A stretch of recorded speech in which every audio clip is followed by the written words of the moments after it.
สวัสดีครับสวัสดีกันอีกหนึ่งคลิปวิดีโอนะครับคลิปวิดีโอนี้ก็เราจะมาทำรีวิว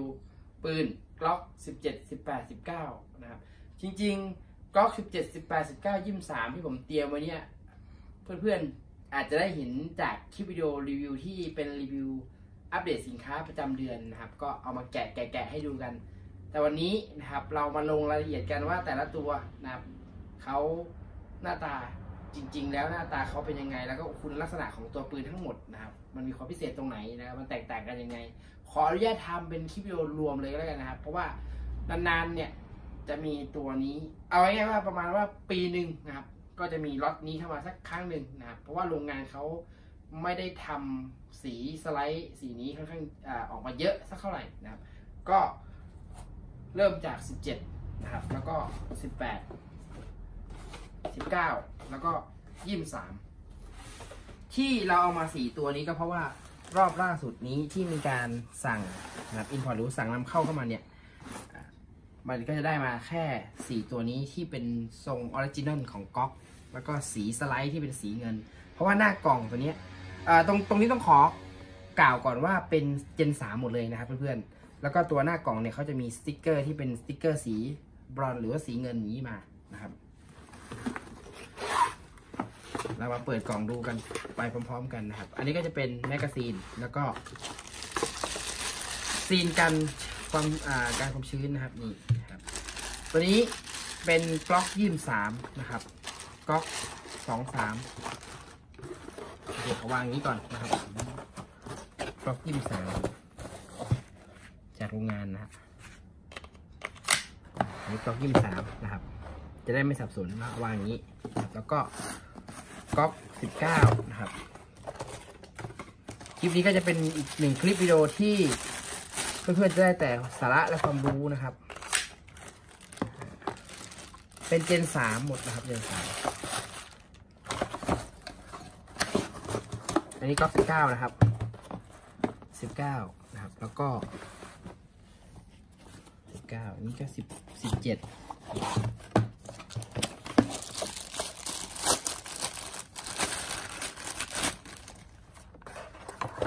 ก๊อก17 SV นะครับ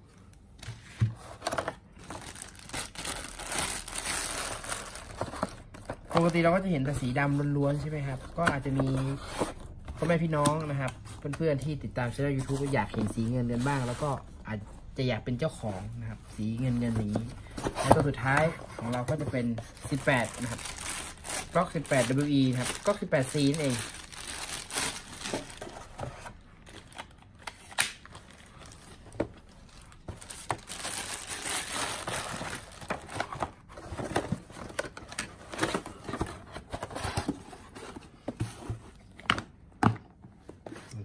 นะครับ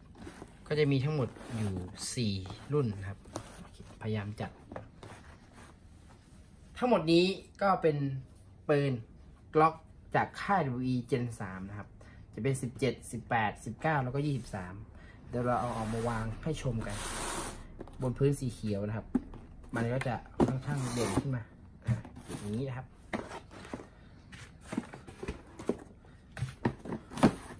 มันแจกไพ่เลยอะอารมณ์ประมาณเอาก่อนนะ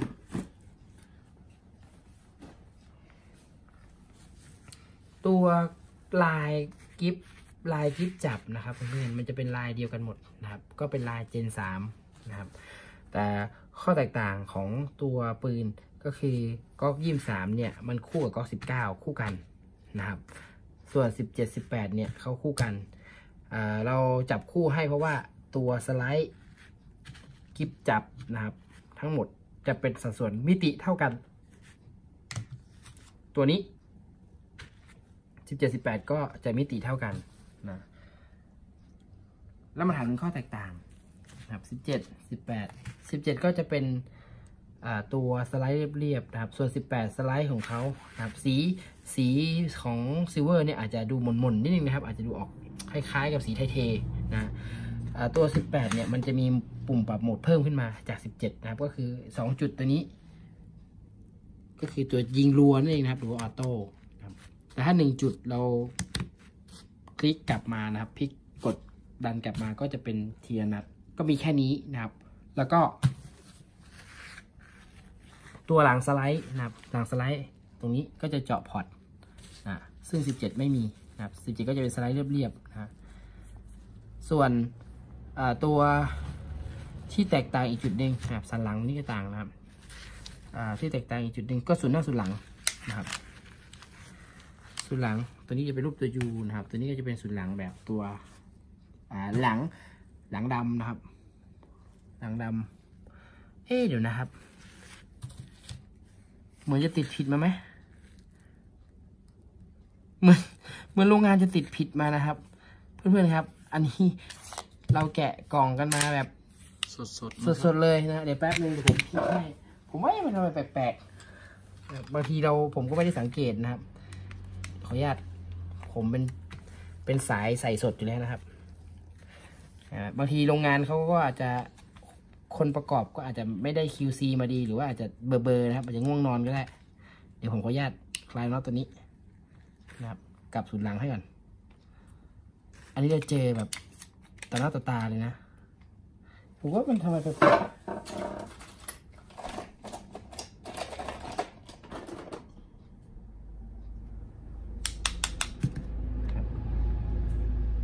ต้องดันออกไปนะแป๊บนึงหาได้ไม่ได้ก่อน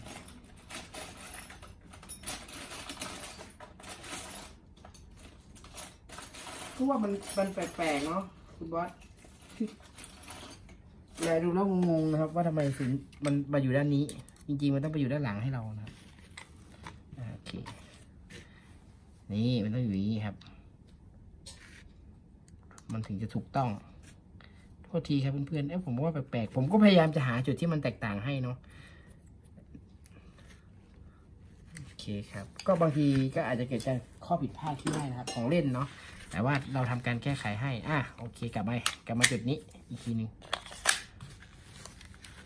เหมือนกันศูนย์หลังเหมือนกันเขาแค่ใส่กลับด้านมาเพราะว่ามันแค่พลิกนะครับเนาะตัวปืน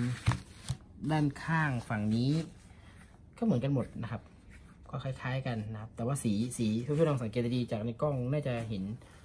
ชัดพอๆกันนะคุณบอสเนาะตัวนี้มันจะออกสีออกไทเทหมายความว่ามันจะออกทองตัวนี้ก็จะเป็นสีเงินไปเลยซิลเวอร์ไปเลยมีเซฟนะครับทุกตัวนะครับทุกตัวก็จะมีเซฟเห็นไหมฮะก๊อกทุกยี่ห้อเลยทุกโทษทีก๊อกทุกตัวของ V ก็จะมีตัวนะครับไม่ว่าจะเป็นก๊อกจะมีตัวเซฟเราดันมาด้านหลังนี้นะครับเขาก็จะเป็นโทษนะฮะขออนุญาตใช้นี่นะไม่มีเล็บเนี่ยเขาจะเซฟพอเรากดไกลมันจะกดไม่ได้นะครับแต่พอเราจะปลดเซฟเราก็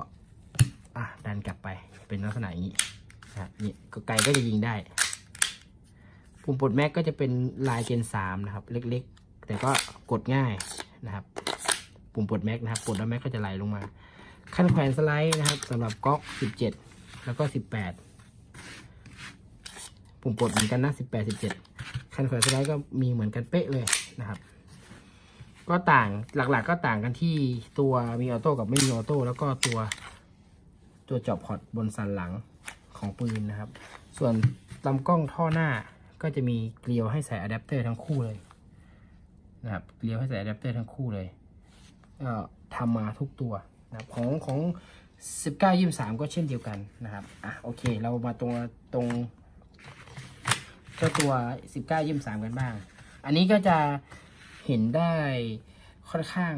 ชัดเจนขึ้นกว่าเดิมตรงที่ว่าตัวเจาะพอร์ตของ23เนี่ยมันจะดูเด่นกว่า18นะครับแต่ดูจากด้านข้างนี้ก็จะคล้ายๆเหมือนกันนะครับลำกล้องตัวนี้มันจะเป็น3 นิ้วครึ่งนะครับถ้าเป็น17-18มันจะเป็น4 นิ้วเนาะสไลด์สีจะออกคล้ายๆกันเลยนะครับนี่ก็จะออกสีเงินสว่างนี่ก็จะออกสีออกไทเทนิดนึงนะครับแล้วมีปุ่มปรับโหมดก็เป็นเซมิออโต้เหมือน18นะครับแต่ที่ต่างนะครับที่ต่างชุดหน้าชุดหลังตัวนี้2ตัวนี้จะต่างตัวนี้ก็จะเหมือนชุดหน้าชุดหลังก็17-18นะครับใช่ไหม19นี่เหมือนก็ศูนย์หน้าศูนย์หลังก็17-18แต่ถ้า23จะเป็นศูนย์หลังแบบออกทรงแต่งนิดนึงนะครับแต่พวกด้านหลังสันหลังฝาปิดตูดเหมือนกันหมดนะครับดูด้านนี้นะครับก็คล้ายๆกันนะฮะก็จะเป็น V นะครับ V แล้วก็เป็นซีเรียลของเขามีเซฟเหมือนตะกี้นะกดเซฟไปด้านหลังนะครับมาด้านหน้าก็ปลดเซฟ เดี๋ยวเรามาดูตรงนี้อีกทีนึงกลับไปที่ตรงสไลด์นะครับตรงสไลด์ของก๊อก23นะครับตัวเจาะพอร์ตเหมือนที่ผมบอกไปเมื่อกี้มันจะดูเท่นิดนึงนะครับผมค่อนข้างชอบเพราะว่ามันตัวสไลด์เขาจะผ่าครึ่งนะครับแล้วก็ตัวลำกล้องนี่ก็จะเป็นตัวเจาะพอร์ตที่ลำกล้องท่อนอกนะครับเป็นลักษณะอย่างนี้นะฮะก๊อก23จะไม่เหมือนก๊อก18ที่มันเป็นชิ้นเดียวกันกับตัวสไลด์นะครับคันแขวนก็เหมือนกันทั้งสองข้างนะครับ17 18 19 23ตัวนี้คันแขวนเหมือนกันหมดนะฮะปลดสไลด์กับปุ่มปลดแม็กโอเคเหมือนกันนะสิ่งที่ต่างนะครับเอาตัวออโต้มาเทียบเห็นไหมฮะเราวางสไลด์ให้ตรงกันนะครับด้านหลังเราโทษทีนะฮะนี่ก็จะเห็น18ยาวกว่าครับชุดหน้าก็ยาวกว่าเรามาดู19กับตัวเซมิเนาะตัวทีนัด19กับ23ก็จะเหมือนกันนะครับนี่เราวางเทียบเท่ากันนะครับท่อนก็จะยาวกว่านะครับแล้วก็ชุดหน้าก็จะยาวกว่านิดนึงนะครับโอเคเดี๋ยวเรามาจับคู่ให้เขาเรียบร้อยแล้วเดี๋ยวเรามาวัดขนาดกันขนาดของ17-18น่าจะต้องเท่ากันเลยนะครับผมจะวัดจากเฟรมลำกล้องหน้าจนถึงเฟรมล่างนะครับก็จะยาวอยู่ที่19เซนนะครับ18ก็คงเท่ากันเลยนะนี่เดี๋ยวนะเอาใหม่อะไรผิดพลาดไปหรือเปล่า19นะครับ18อยู่นี่อันนี้17 18ผมสับสนโอเคเท่ากันนะครับ19เซนเท่ากันความยาว18 17ก็14เซนนะครับเท่ากันเลยนะครับเฟรมเดียวกันตัวนี้มาคู่นี้19นะครับก็จะยาวอยู่ที่17เซนครึ่งหรือว่า7นิ้วครับโอเคเท่ากัน17เซนครึ่งถ้าเป็นความสูงก็อยู่13นิ้วนะครับ13เซน13เซน13เซนเท่ากันเราก็รู้แล้วว่ามันต่างกันที่ความยาวเนาะแล้วก็ตัวน้ำหนัก17อันนี้พร้อมแมกกาซีนนะครับ8 ขีดครับ8 ขีดนี่คือแบบพร้อมยิงนะครับ18ล่ะ8 ขีดเท่ากันครับ8 ขีดเท่ากันเนาะ17 18เท่ากันนะครับ17 18 19ครับ19อยู่7 ขีดครึ่งครับ7 ขีดครึ่งคร่าวๆ23ก็เท่ากันครับ7 ขีดครึ่งครับห่างกัน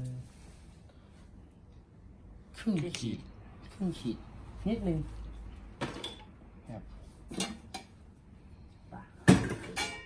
ก็โดยรวมประมาณนี้ครับโดยรวมก็รับทราบข้อมูลกันประมาณนี้นะครับเดี๋ยวเราให้เพื่อนชมตัวปืนไปแล้วคิดว่าคุณบอสคงจะซูมแบบเนียนๆให้ชมอีกรอบหนึ่งโอเค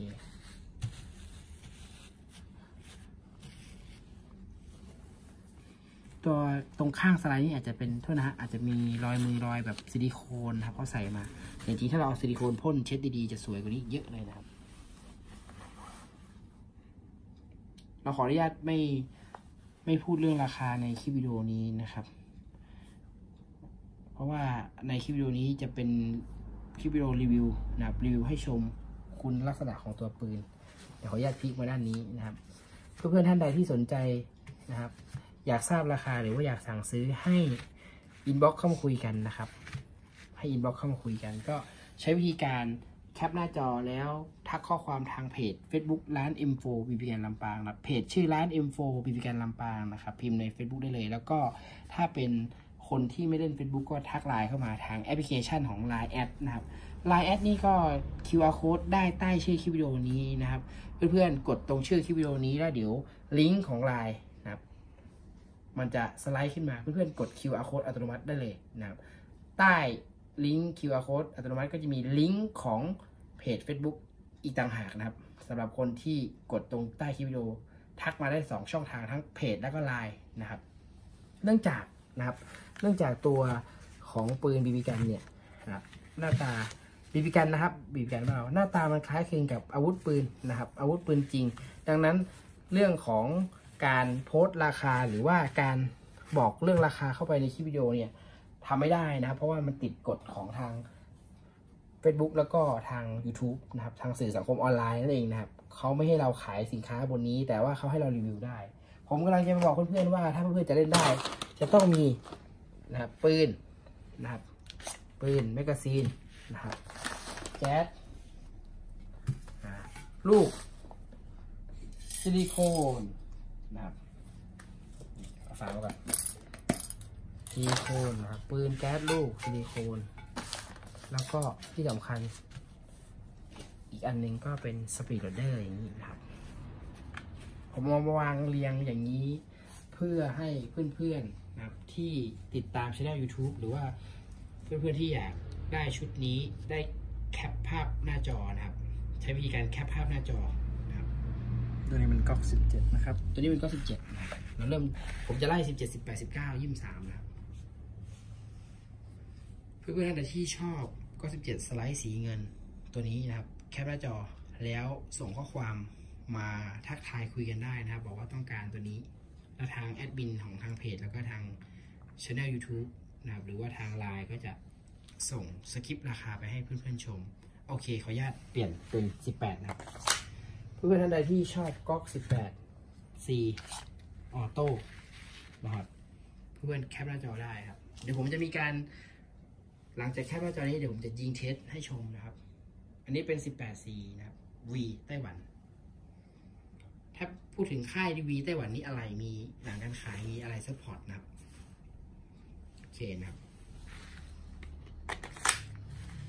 ตัวต่อไปนะครับ17 18 19ครับขออนุญาตเป็น19บ้าง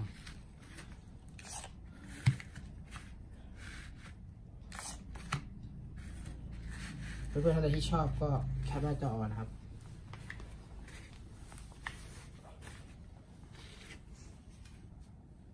ตัวสุดท้ายของเรานะครับก็จะเป็น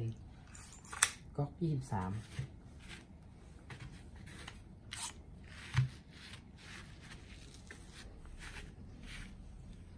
ก็คือก๊อก23ก็คือ19ออโต้ได้นะครับก๊อก17ก็คือ18ออโต้ได้มันเท่ากันหมดนะครับมิติแมกกาซีนของก๊อก19กับก๊อก23ไซส์ขนาดเท่ากันนะครับสลับกันได้เลยนะครับส่วน17 18ก็เช่นเดียวกันสลับแม็กกันได้นะครับยืมกันได้ใช้กันได้แต่นะครับแม็กของนะครับแม็กของก๊อก19นะครับเดี๋ยวผมให้ดูตรงนี้นะครับแม็กของก๊อก19หรือว่า17 18เนี่ยมันสั้นยาวไม่เท่ากันนะ17จะยาวกว่านะบรรจุได้24ส่วน19นี่จะสั้นนิดนึงก็จะบรรจุได้20นัดอย่างนี้นะครับเราเอาแม็กจากก๊อก19กับ23สลับกันได้นะครับ17 18สลับกันได้นะครับใช้กันได้แต่เราเอาแม็กก๊อก19 23ไปเสียบ18ไม่ได้นะครับมันไม่ได้องศาแล้วก็มันก็ไม่ล็อกนะมันก็ไม่ล็อกล่วงนะแต่ตรงกันข้ามนะครับเอาใหม่นะตรงกันข้ามแม็กที่ยาวกว่าเช่นแม็ก50นัดอะไรพวกนี้ใส่ปืนได้ทุกรุ่นเช่นเราเอาแม็กก๊อก17 18มาเสียบ19มันยิงได้นะแต่มันจะเหลืออย่างนี้นะครับเหลืออย่างนี้23ก็ได้ที่มันยิงได้อะไรได้ล็อกนะปกติหมดแต่มันจะเหลือแบบยาวออกมาเนาะมันก็ดูไม่สวยงามนะดังนั้นถ้าเป็นของเขาก็จะอย่างนี้นะครับโอเคเนาะน่าจะเข้าใจตรงกันเดี๋ยวเรามาทดสอบการยิงแล้วก็ความเร็วกระสุนกันนะครับขออนุญาตเพื่อนๆนะครับเห็นผมอย่างนี้ผมก็ยิงมาจนเรียกว่าทุกวันนะครับไม่ได้ว่าเบื่อนะแต่ก็สนุกนะครับสนุกทุกวันขออนุญาตฉีดเป็นซิลิโคนสเปรย์ซิลิโคนบำรุงหรือรักษาทุกตัวกันนะครับซิลิโคนตัวนี้ก็จะทำหน้าที่นะครับบำรุงรักษานะครับป้องกันสนิมไล่ความชื้นนะฮะสำหรับปืนใหม่นะถ้าเป็นแมกกาซีนเราก็จะฉีดตรงสปริงนะครับสปริงวาล์วเติมนะครับแล้วก็วาล์วจ่ายแก๊ส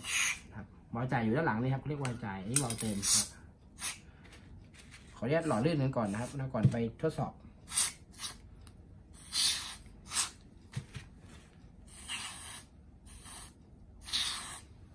ฉีดได้ทุกส่วนของตัวปืนนะครับ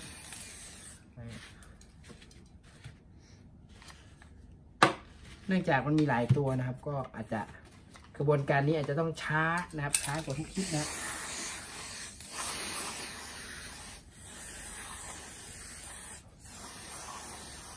ส่วนตัวผมจะให้ความสำคัญเกี่ยวกับการใส่ซิลิโคนตัวปืนนะครับเพราะว่า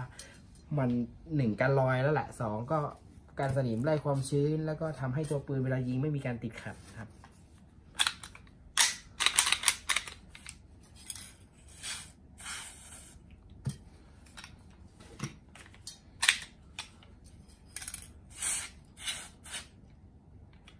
คือใช้คำว่าอยากฉีดตรงไหนก็ฉีดนะครับฉีดแต่ฉีดเยอะก็ไม่ดีเนาะคนที่ไม่ใช่อะไรครับคือถ้ามันไปโดนตรงยางฮอปนะครับหรือว่าเรือนฮอปหรือว่าตรงลำกล้องมากๆในช่วงแรกนะครับวิธียิงมันจะลูกมันจะไปไม่ค่อยตรงอ่ะเพราะว่ามันลื่นอ่ะมันจะแบบสเปะสปะอะไรอย่างเงี้ยนะฮะผมก็เลยไม่ได้เน้นฉีดเข้าตรงลำกล้องนี่สักเท่าไหร่นะผมจะฉีดตรงรอบๆแล้วก็ตรงเนี่ยในเบ้าลูกสูบอะไรอย่างนี้นะฮะประมาณนี้โอเคตอนนี้มีซิลิโคนแล้วมีซิลิโคนเรียบร้อยแล้วครับเราเหลือเติมแก๊สนะครับแก๊สนี้ที่ใช้เป็นแก๊สM-Top นะครับแก๊สกินแก๊สแรงวิธีการเติมที่ถูกต้องก็ให้จับกระป๋องคว่ำตรงนี้เดี๋ยวผมขออนุญาตเช็คแก๊สเข้าปกติดีเนาะโอเคแก๊สเข้าปกติดีนะฮะเป็นการเช็ควาล์วนะครับเช็ควาล์วว่ารั่วไหมดีไหมนะครับกดแก๊สเข้าไปแล้วปล่อยอย่างนี้ไม่ใช่อะไรนะครับเราผมเช็คของให้ลูกค้าทุกท่านที่ผมสั่งซื้อเข้ามาที่ร้านนะครับที่ร้านเราก็จะมีการเช็คผมก็จะเช็คอย่างนี้ให้ทุกตัวเลยนะครับว่าแก๊สเข้าปกติดีไหมนะครับโอเคผมไล่เช็คดูอยู่ทีนี้วิธีการเติมก็คือต้องเติมแบบเมื่อกี้ถึงจะมีแรงดันแก๊สเข้าเยอะๆใช่ไหมครับในกรณีที่คนที่เล่นแล้วเติมผิดวิธีก็คือเอาแมกกาซีนมากดตรงนี้โทษนะฮะดูนะฮะไม่มีแสงสีทีไม่มีสีขาวออกคือมีแต่ลมไม่มีแรงดันดังนั้นเวลาการเติมเราก็ต้องเติมให้ถูกต้องกดลงไปอย่างนี้นะครับกดลงไปอย่างนี้ประมาณสัก5-10 วินาทีนะครับแต่ละแม็กนี่ก็ประมาณสัก5 ครั้งนะครับแต่ผมก็จะเติมวันนี้ผมจะเติมแบบหอมปากหอมคอแล้วเพราะมันหลายตัวนะครับผมจะไม่ได้เติมเยอะนะเอาสักแม็ก1พอเวลาเราเติมนะครับมันจะมีเสียงแรงดันแก๊สถ่ายจากในกระป๋องเข้าไปยังแมกกาซีนนะครับมันก็จะมีเสียงอย่างนี้นะครับเกิดขึ้น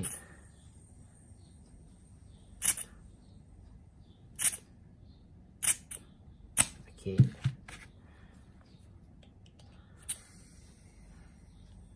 ซิลิโคนก็ออกมันๆเนาะคล้ายๆกับปืนจริงที่มีการฉโลมน้ำมันนะครับอยากฉีดตอนไหนก็ฉีดได้นะครับซิลิโคนมีคำถามเหมือนกันว่าบางทีว่าพี่ซิลิโคนใส่ตอนไหนคือผมเคยไปอ่านคู่มือของญี่ปุ่นมามันเขาก็แปลให้เนาะบอกว่าที่ญี่ปุ่นเนี่ยบีบีกันเนี่ยมันไม่ใช่ปืนจริงมันไม่มีขม่ามันไม่ต้องจำเป็นต้องถอดชิ้นส่วนออกมาล้างทำความสะอาดแต่ว่าให้ใส่ซิลิโคนอัดเข้าไปแล้วบอกว่าเวลาใส่เนี่ยใส่ตอนที่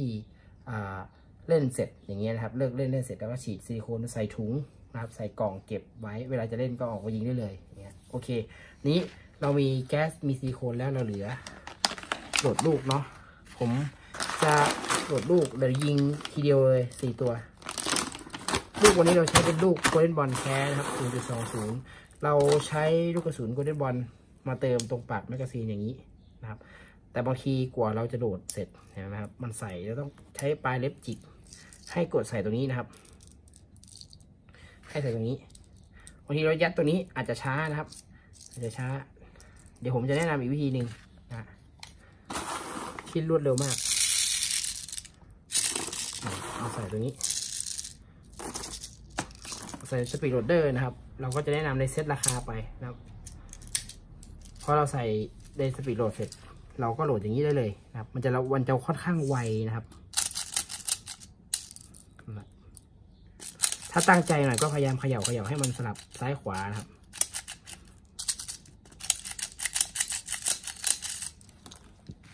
โอเค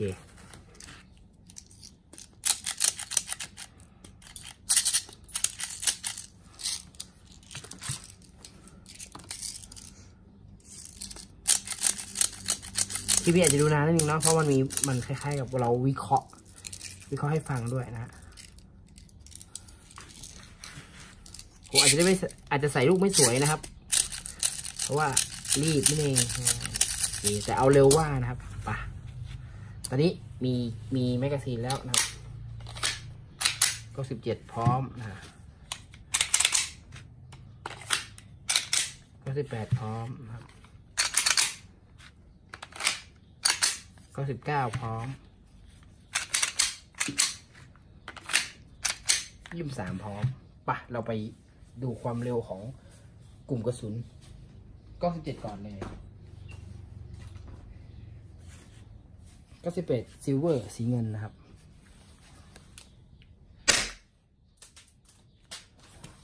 337ครับ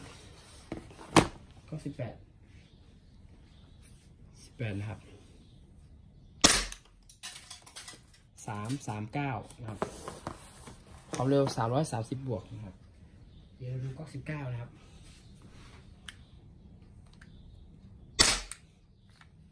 317นะครับก๊อก300นะครับ300บวกโอเคเดี๋ยวเรามาดูออโต้กันบ้างนะครับ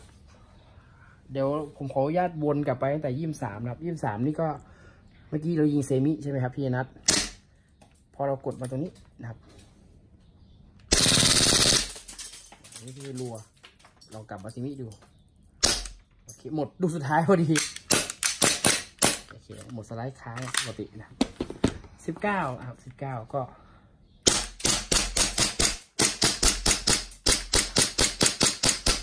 โอเคหมดสไลด์ค้างนะครับปกตินะฮะกลับมา18นี่เท่ากับ17นะครับลองยิงทีนัดดูนะฮะออโต้นะครับตัวกดไกลค้างไว้ก็จะรวยนะครับลองกลับมาเป็นเซมินะฮะโอเคลูกหมดสไลด์ค้าง17สุดท้ายของเรานะครับวนกลับมา17ก็เป็นเซมินะเซมิทีนัดเนาะ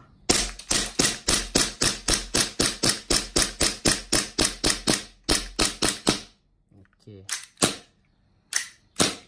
เรียบร้อยครับลูกหมดสไลด์ค้างเป็นไงบ้างครับเพื่อนๆสำหรับคลิปวิดีโอนี้นะครับหวังว่าเพื่อนๆทุกท่านก็จะได้เห็นนะคุณสมบัติแล้วก็ขนาดน้ำหนักนะครับเพื่อนๆก็อาจจะเก็บไว้พิจารณาเพื่อจะเลือกปืนดีๆนะครับเอาไว้ใช้เล่นในสนามหรือว่าใช้สำหรับความบันเทิงที่บ้านของท่านเองวันนี้ช่างยนต์ก็เอามาทำรีวิวรวมๆแล้วก็เปรียบเทียบนะครับให้ชมอาจจะมีต้นคลิปที่มันมีส่วนหน้าส่วนหลังกลับกันนิดนึงแต่อันนี้ไม่ต้องตกใจเราแก้ไขได้นะครับถ้าเป็นซื้อกับที่ร้านเราก็จะมีการตรวจเช็คให้นะครับก็จะพยายามดูให้มันออกมาดีที่สุดนะครับบางตัวถ้ามันไปหามือคุณลูกค้าแล้วอาจจะมีปัญหาที่ร้านก็อาจจะมีการเคลมกันเกิดขึ้นการดูแลหลังการขายก็มีบริการกันเกิดขึ้นก็เป็นเรื่องปกติของเล่นที่เป็นประเภทพวกบีบีกันนะวันนี้ทางร้าน M4 บีบีกันลำปางผมผู้รีวิวนะครับช่างยนต์บีบีกันลำปางก็ต้องขอตัวลาไปก่อนสำหรับคลิปวิดีโอนี้คลิปวิดีโอหน้าเรามีอะไรดีมานำเสนอฝากเพื่อนๆกดแชร์คลิปนี้กดไลค์คลิปนี้แล้วก็ที่สำคัญติดกระดิ่งไว้จะได้เห็นคลิปต่อไปของที่ร้านเราครับวันนี้ขอลาไปก่อนแล้วผมสำหรับคลิปวิดีโอนี้ก็17 18 19 23 Silver สวัสดีครับ